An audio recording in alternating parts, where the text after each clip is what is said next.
امام حسن بصری رضی اللہ تعالیٰ عنہ کا مختصر سا تعارف بیان فرمائیں۔ آپ کا دور خلافت اور دور عثمانی کا پورا دور جو ہے مسجد نبی شریف میں حضرت عثمان غنی کی بارگاہ میں آپ کی اقتداء میں نماز ادا کی ہے، 70 بدری صحابہ اکرام سے اکتساب علم و فیض حاصل کیا ہے، اور حضور مولا کائنات سے ہر درجہ محبت، الفت، سنگت اور صحبت نصیب رہی ہے۔ آپ کے اساتذہ میں کون کون سے مشہور نام ہیں؟ امام حسن بصری کا اکتساب علم و فیض جو ہے وہ دور صحابہ اکرام ہے۔ کیا منفرد تھا آپ نے جو دیگر تابعین کی نسبت آپ کو ممتاز کرتا ہے؟ ایک تو آپ کاشان مصطفیٰ علیہ السلام میں کے پربردہ ہیں، اس میں آپ نے نگاہ کھولی ہے، تربیت حاصل کی ہے۔ وہ کاشانہ، وہ عظیم خانقاہ جو ام المؤمنین سیدہ ام سلمہ رضی اللہ تعالیٰ عنہ، آپ کی بارگاہ میں صحابہ اکرام مسائل پوچھنے کے لیے آتے تو وہاں آپ موجود ہیں۔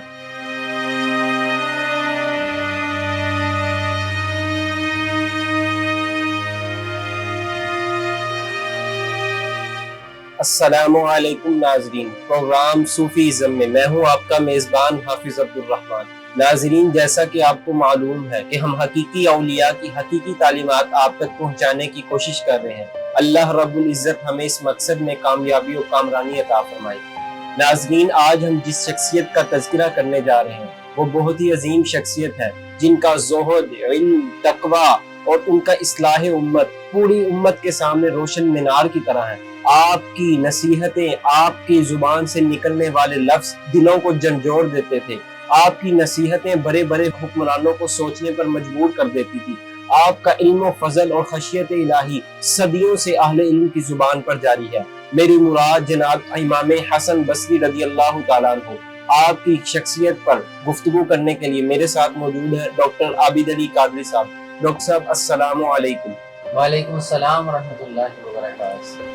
ڈاکٹر صاحب، امام حسن بصری رضی اللہ تعالیٰ عنہ کا مختصر سا تعارف بیان فرمائیں۔ الحمدللہ والصلاۃ والسلام علی رسول اللہ۔ آج بہت بڑی ہستی کی بارگاہ میں ہم نے ہدیہ عقیدت پیش کرنا ہے۔ امام حسن بصری، آپ کو بہت سی نسبتیں حاصل ہیں۔ دور صدیقی میں آپ کے والدین بصرہ سے مدینہ غلام بن کے آتے ہیں، تو آپ کے والدین نے حضرت ابوبکر صدیق رضی اللہ تعالیٰ کے دستے مبارک پہ اسلام قبول کیا۔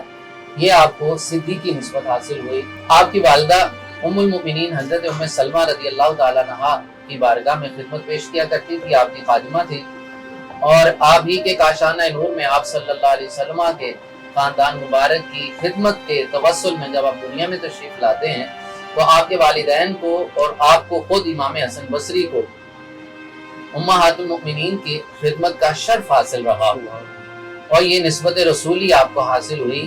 جب آپ پیدا ہوتے ہیں تو آپ کے والد عمر فاروق رضی اللہ تعالیٰ عنہ، دور فاروقی چل رہا ہے، آپ کی بارگاہ میں لے کے حاضر ہوتے ہیں اور کہتے ہیں کہ آپ کو گھٹی بھی عطا فرما دیجیے اور آپ کا نام بھی رکھیے۔ یہ نسبت فاروقی آپ کو حاصل ہے۔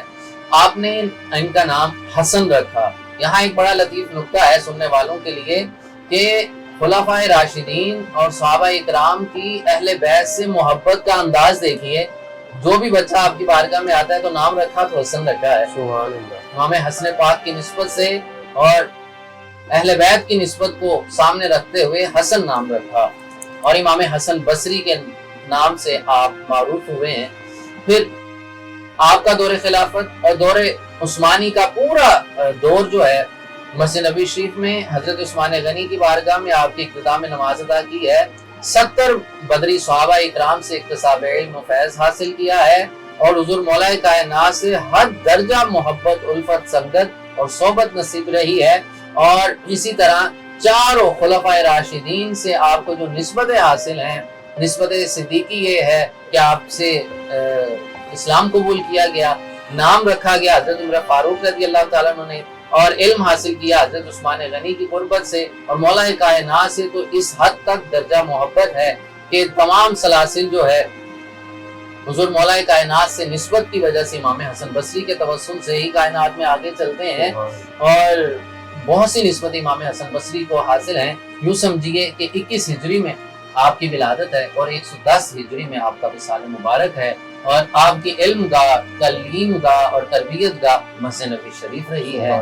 آغاز ہی آپ نے حضور کی مسجد مبارک میں، امہات المومنین کی کاشانہ نور میں اور صحابہ اکرام کی نگاہ ناز میں آپ نے علم حاصل کیا، اکتساب کیا ہے، اور پھر آسمان علم پہ آپ چمکدار ستارے رہے ہیں۔ اللہ نے بہت سی نسبتیں امام حسن بصری کو عطا فرمائی۔ ڈاکٹر صاحب یہ بتائیں کہ امام حسن بصری رضی اللہ تعالیٰ عنہ چونکہ تابعی ہیں، تو آپ نے کن کن صحابہ سے علم حاصل کیا، اور خاص طور پر آپ کے اساتذہ میں کون کون سے مشہور نام ہیں؟ امام حسن بصری کا اکتساب علم و فیض جو ہے وہ دور صحابہ اکرام ہے۔ یوں سمجھیے دور فاروقی میں آپ نے نگاہ کھولی ہے، اور آغاز ہی مسجد نبی شریف سے لیا ہے، کیونکہ آپ کی والدہ ام المؤمنین سیدہ ام سلمہ رضی اللہ تعالیٰ عنہ کی کنیز تھیں، تو آپ ان کو بھیجا کرتی صحابہ اکرام کی زیارت کے لیے اور آپ سے علم حاصل کرنے کے لیے، جن میں جید صحابہ اکرام خلفائے راشدین ہیں، جن بالخصوص حضرت عمر فاروق رضی اللہ تعالیٰ عنہ، حضرت عثمان غنی ہیں، مولا مرتضیٰ، حضور مولا علی رضی اللہ تعالیٰ عنہ سے بہت زیادہ ہر درجے کی نسبت حاصل ہے، پھر امام حسنین کریمین سے نسبت ہے۔ پھر صحابہ اکرام کی اگر ہم بات کرتے ہیں تو حضرت عبداللہ ابن عمر سے بہت زیادہ علم حاصل کیا، حضرت انس بن مالک رضی اللہ عنہ سے بہت سا علم حاصل کیا، حضرت عبداللہ بن مسعود سے علم حاصل کیا، حضرت موسیٰ اشعری سے، 70 بدری صحابہ اکرام کی بارگاہ میں آپ جاتے رہے، علم حاصل کرتے رہے اور مرویات حاصل کرتے رہے، متصل روایات لیتے رہے، اور حضور مولا کائنات سے ڈیروں ڈیر کثیر علم حاصل کیا ہے، اور آپ سے فیض بھی حاصل کیا ہے، ظاہری علم بھی حاصل کیا، باطن کا علم بھی حاصل کیا ہے۔ حضور مولا کائنات کی شان یہ تھی کہ جب آپ اپنے دور خلافت مبارک میں آپ ٹیسٹ لیا کرتے، اگر کوئی جید عالم نہ نظر آتا تو آپ معزول فرما لیا کرتے۔ 3 دن بصرہ میں آپ نے قیام فرمایا اپنے دور مبارک میں، اور علماء و مشائخ کے لیے یہ ہونا بھی ضروری ہے کہ ہر بندے کو ممبر نہیں دینا چاہیے۔ آپ کی شان یہ تھی جو ممبر پہ کے لائق نہ ہوتا معزول کر دیا کرتے۔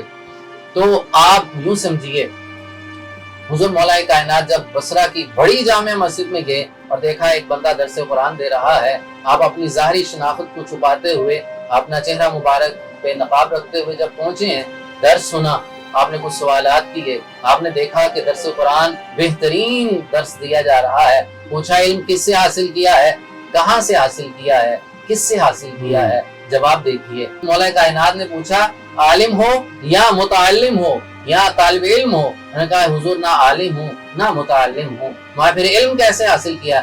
میں حضور کی نگاہ سے حاصل کیا۔ بس جواب سنا، کیونکہ دل کا جواب تھا، یہ اہل دل کا کلام ہے، اور اہل دل کا کلام کچھ اور ہوا کرتا ہے۔ آپ نے کرم فرمایا اور خاص محبت فرمائی اور آپ کو ممبر عطا فرمایا۔ حضور مولا کائنات نے بصرہ کا مفتی مقرر کیا۔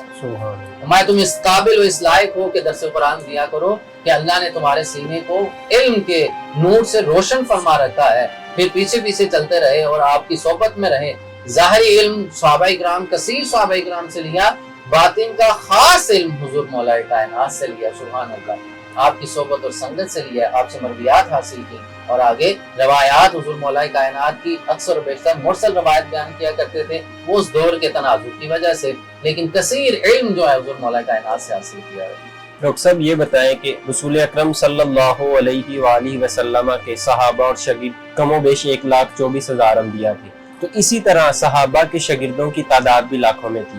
تو امام حسن بصری رضی اللہ تعالیٰ عنہ کو دیگر تابعین سے زہد و تقویٰ میں کیا انفرادی حیثیت حاصل تھی؟ کیا منفرد تھا آپ نے جو دیگر تابعین کی نسبت آپ کو ممتاز کرتا ہے؟ اس میں چند چیزیں ایک ہیں۔ ایک تو آپ کاشان مصطفیٰ علیہ السلام میں کے پروردہ ہیں، اس میں آپ نے نگاہ کھولی ہے، تربیت حاصل کی ہے۔ وہ کاشانہ، وہ عظیم خانقاہ جو ام المؤمنین سیدہ ام سلمہ رضی اللہ تعالیٰ عنہ، آپ کی بارگاہ میں صحابہ اکرام مسائل پوچھنے کے لیے آتے، تو وہاں آپ موجود ہیں۔ آپ کی والدہ باقاعدہ صحابہ اکرام کے لیے بھیجا کرتی کہ فلاں فلاں مجلس میں جاؤ، مسجد نبی شریف میں جہاں جہاں دروس ہوا کرتے وہاں حضرت امام حسن بصری جا کے علم حاصل کیا کرتے۔ پھر باقاعدہ جو ایک خاص شغف ہے اور خاص خلوت ہے، خاص صحبت ہے، وہ حضور مولا کائنات سے حاصل ہوئی ہے۔ اسی وجہ سے آپ کے اندر یہ زہد، تقوی، ورع، دنیا سے بے نیازی، بے رغبتی، وہ جو ہمیں آقا کریم صلی اللہ علیہ وسلم کی محبوب سنت، فقر اختیاری، جو آپ سرکار نے اپنی اہل بیت کو عطا فرمائی ہے، حضور مولا کائنات کو عطا فرمائی ہے، حضرات حسنین کریمین کو عطا فرمائی ہے، امام حسن بصری کو ان کی صحبت میسر رہی ہے۔ تو امام حسن بصری علیہ رحمہ کی بارگاہ میں اگر ہم دیکھتے ہیں، یہ بے نیازی اور دنیا سے قطع تعلقی، دنیا میں رہتے ہوئے بھی آپ نے ایک جگہ خود فرمایا ہے کہ دنیا میں راکب بن کے رہو، مرکب مت بنو۔ آپ نے فرمایا بہت خوبصورت مثال دیا کرتے تھے، آپ کے کلام کے متعلق علماء نے یہ لکھا ہے جس طرح اللہ تبارک و تعالیٰ نے علم و حکمت حضرت لقمان علیہ السلام کو عطا فرمائی تھی، اسی طرح کا کلام حضرت امام حسن بصری خود فرمایا کرتے۔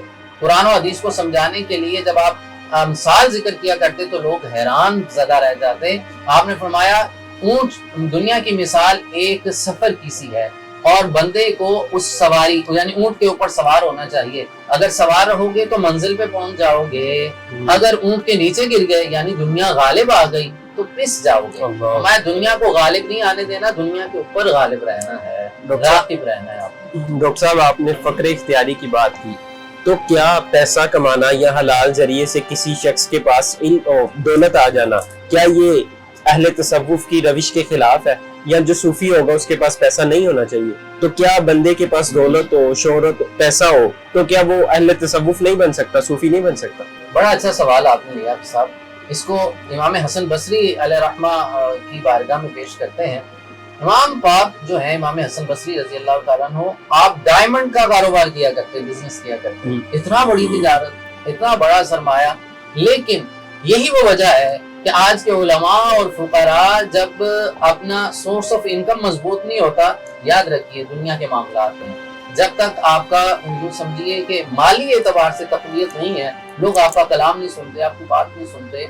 یہ فقر اختیاری دیکھیے کہ اتنا بڑا کاروبار، اتنا زیادہ مال و زر ہونے کے باوجود اکثر و بیشتر مسجد میں وقت گزارا جاتا ہے، گریہ وزاری میں وقت گزارا جاتا ہے۔ پھر اب آپ جب کلام کرتے ہیں تو وہ کلام میں بھی اثر ہوتا ہے، کیوں؟ آپ کی سخا، آپ کی عطا اور آپ کا لنگر خانہ اور آپ کا کثیر غرباء مساکین پہ خرچ کرنا، اللہ نے وافر مال عطا کیا ہے، اور وہ مال اللہ کی راہ میں خود کما کے جو خرچ کیا جاتا ہے، یہی فقر ہے، یہی روحانیت ہے، یہی تصوف ہے، یہی صوفیزم ہے، یہی فقیری ہے، یہی پیری ہے، یہی درس ہے کہ خود کما کے پھر اللہ کی بارگاہ میں پیش کیا جائے۔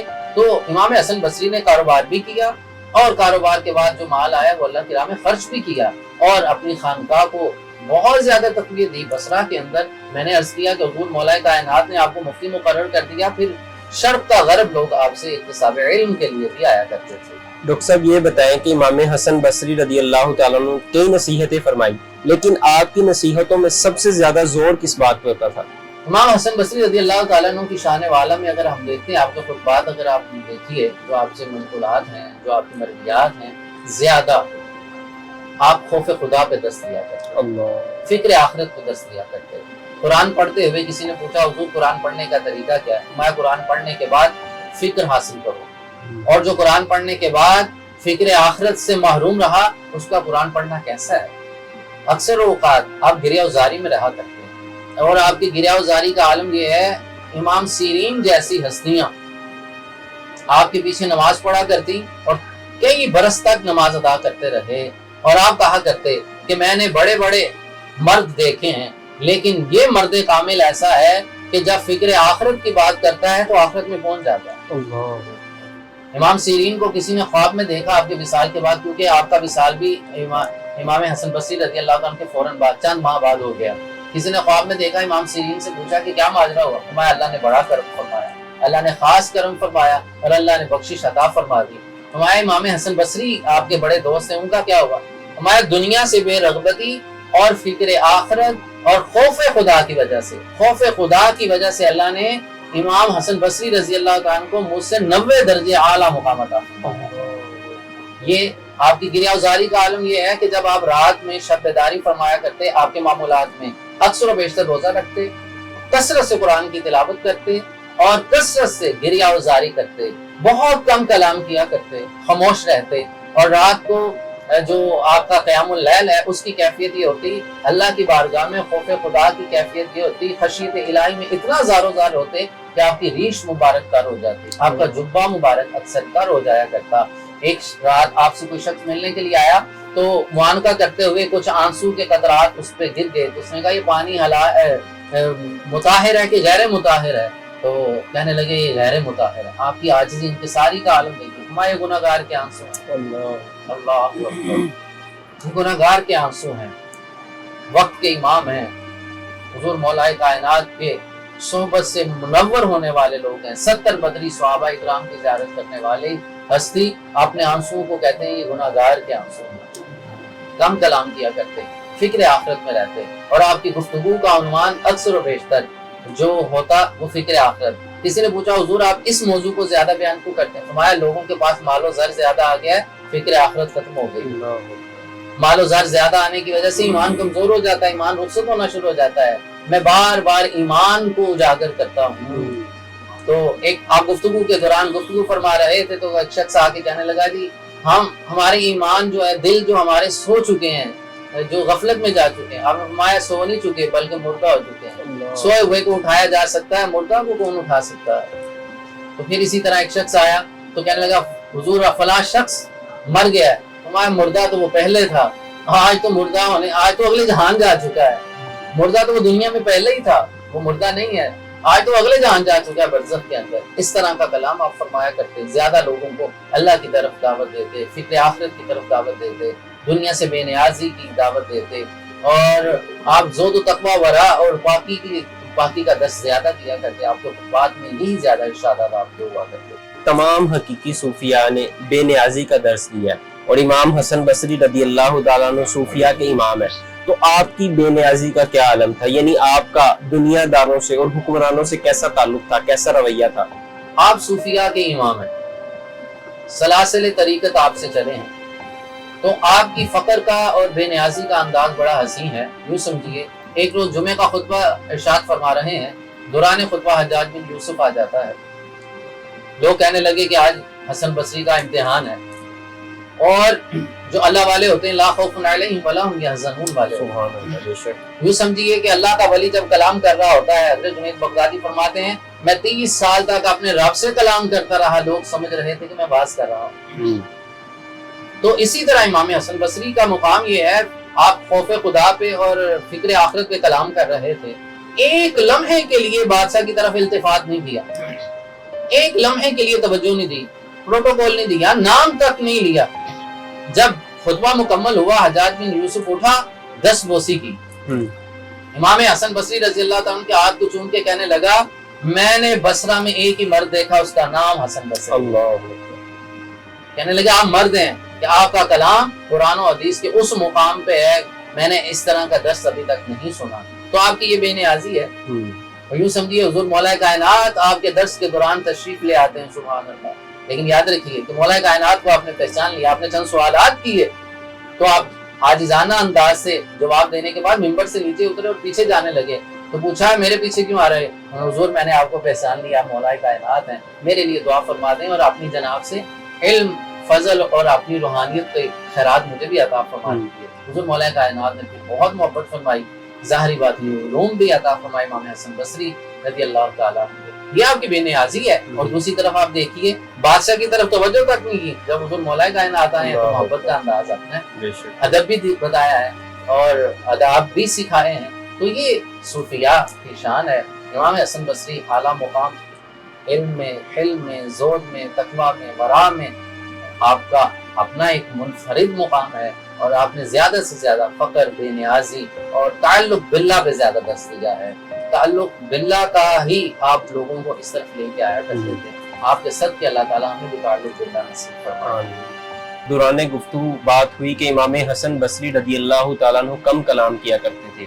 صوفیاء اور علماء فرماتے ہیں، وہ کہتے ہیں کہ کامیاب زندگی کے اصولوں میں یہ 3 چیزیں بڑی اہم ہیں، جس میں آتا ہے قلت طعام، قلت نیام اور قلت کلام، یعنی کم کھانا، کم سونا اور کم بولنا۔ صوفیاء فرماتے ہیں یہ انسان کی زندگی کی کامیابی کا ذریعہ ہے۔